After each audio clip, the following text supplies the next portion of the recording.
Okay guys, problem number 4 na tayo. So basahin ko lang yung problem statement natin dito. We have a lead cube as shown by the configuration which has a total mass of 80 kilograms. So ang question natin dito is what is the length of each side if the relative density, otherwise known as the specific gravity of lead, is at 11.3. So, given natin, total mass ng cube natin is 80 kg of mass. And then, relative density, otherwise known as the specific gravity, is equivalent to 11.3. So, hanapin natin dito yung side ng cube natin dito, which is represented by x. So, for a cube, tatanda natin, it has 6 total sides.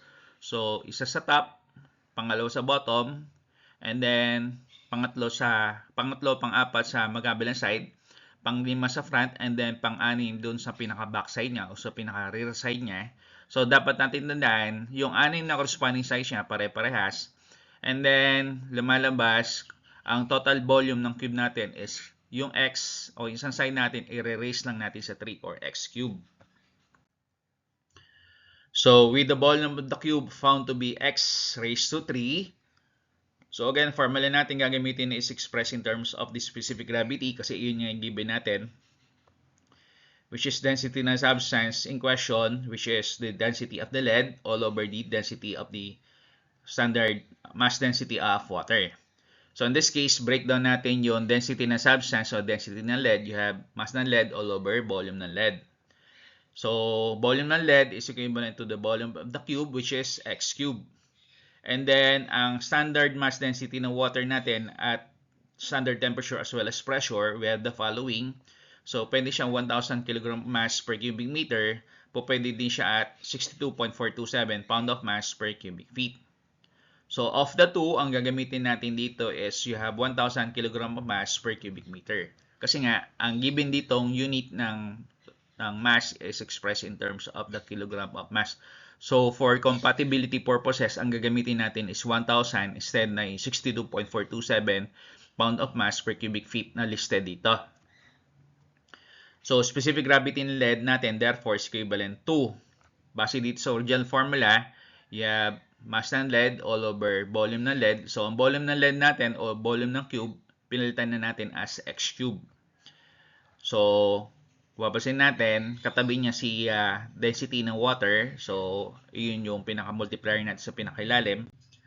So, ang final formula natin dito, para makuha natin yung mass ng lead, you have specific gravity ng lead or relative density ng lead is equivalent to mass ng lead all over x cube multiplied by the standard mass density of water.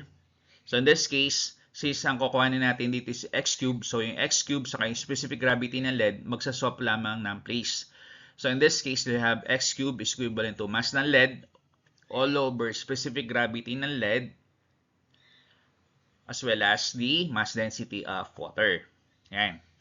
So in this case, para makuha natin yung side ng cube natin, ito yung equation natin dito. Yung buong equation natin is multiply natin sa i-raise natin to 1/3. So in this case, magka-cancel out yung ngayon yung power of 3. Pero sa side na to, meron tayong power of raised to 1/3. So you have mass ng lead all over specific gravity ng lead multiplied by the standard mass density of water. Kuhanin natin cube root.